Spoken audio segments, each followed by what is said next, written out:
All right, guys, my name is Daniel Sigler. This is the Unethical Behavior of Educators Literature Review PowerPoint for IL 564. In this one, we will be discussing unethical behavior by educators and examples that have happened and the do's and don'ts of education and how you're supposed to behave as a professional. So, first of all, this one's going to concentrate on social networking. Social networking, an easy way to say this is communicating with people through online means, websites, applications on cell phone, technology, anything you're doing to communicate with people easily. This includes more common social media like Facebook, text messages, or other electronic means. There's Snapchat, there's GroupMe, there's Twitter. There's all kinds of things that we're not always aware of. Things will come out sometimes, and we're kind of slow picking those things up, and the kids are using them. But this includes, children and educators as well.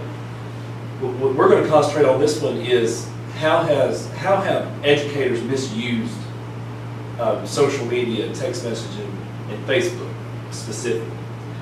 And know this: if you misuse social media, sometimes, depending on the severity of the situation, you can lose your license, you can be fired, you can serve prison sentences, you can be sued. So, starting out real quick about Alabama. In 2014, the state of Alabama led the nation in sexual relationships between teachers and students.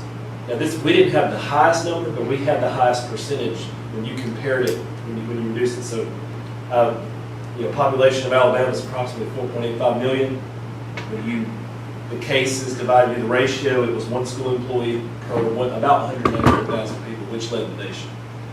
And a vast majority of these relationships began on Facebook.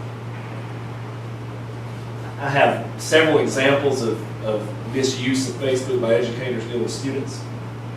And I have the names of the high schools up here in the pictures. But in Seminole County, Florida, there was a male teacher who had sex with 2 students. He was Facebook friends with one of the students. He was organizing the meetings and the rendezvous through there.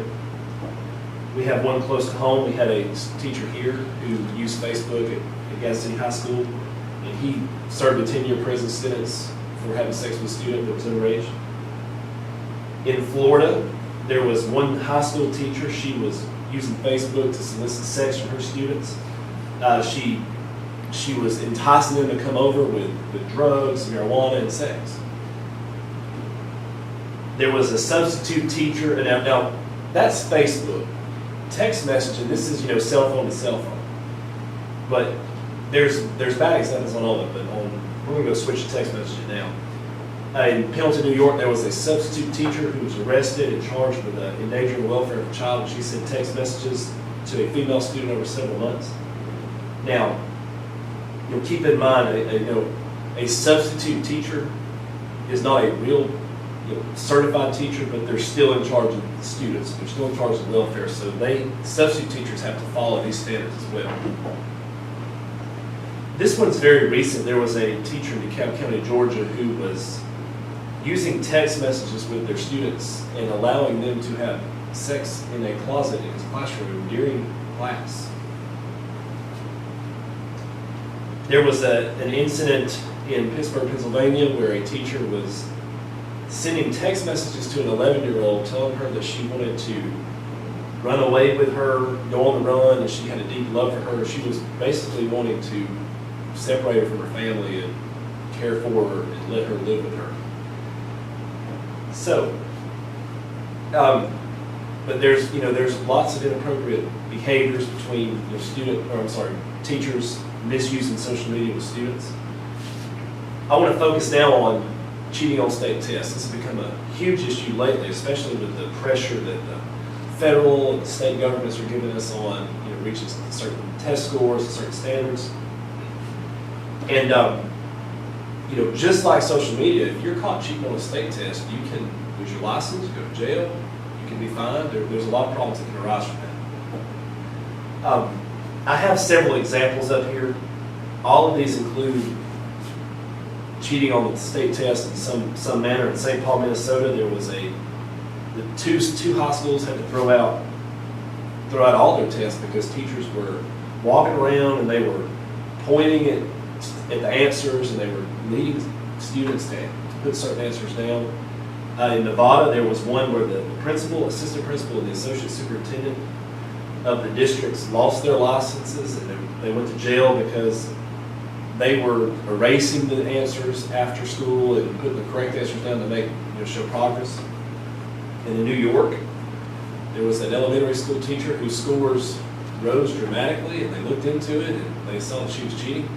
She had committed suicide. So she was, she could foresee some of the things that were going to happen to her, so she kind of took matters into her own hands. But these are unfortunate situations, but the most infamous of all these is the one that happened in Atlanta. And what happened in Atlanta, just very short, you had a new superintendent came in, her name was Beverly Hall. The district went from a very low performing district to one of the highest performing districts in the nation. She won as superintendent, national superintendent of the year. She got bonuses, her staff got bonuses, everybody was happy. But later, after the Atlanta Journal-Constitution started investigating the test score rises, they found out they were cheating. They were having eraser parties after school at her house, at the superintendent's house, and they would all erase, put the right answers down. She was indicted along with several other teachers. 11 teachers were convicted. She passed away before trial, but she would have been found guilty. But this was, and one thing that this does, if they, after, and then here's her in the middle, and these are all the people that were indicted, and then these are the people that were convicted. But that kind of throws into question the credibility of any district that, if their test scores rise, even if it's done the right way, people are going to question, did they cheat? And that kind of damages the credibility of that. But in summary, every profession has bad apples, even education. Most educators do not do this. They act professionally. They love teaching. But when educators misuse social media, when they cheat on state tests, that gives education a bad name, and teachers a bad name, and schools a bad name. And that's kind of not fair, but that's just how it is. But anybody, in wrapping this up, any teacher that misuses social media with students or cheats on state tests, they need to be out of education. They need the stiffest penalties the law will allow. But if you've got any questions or anything about this, all right.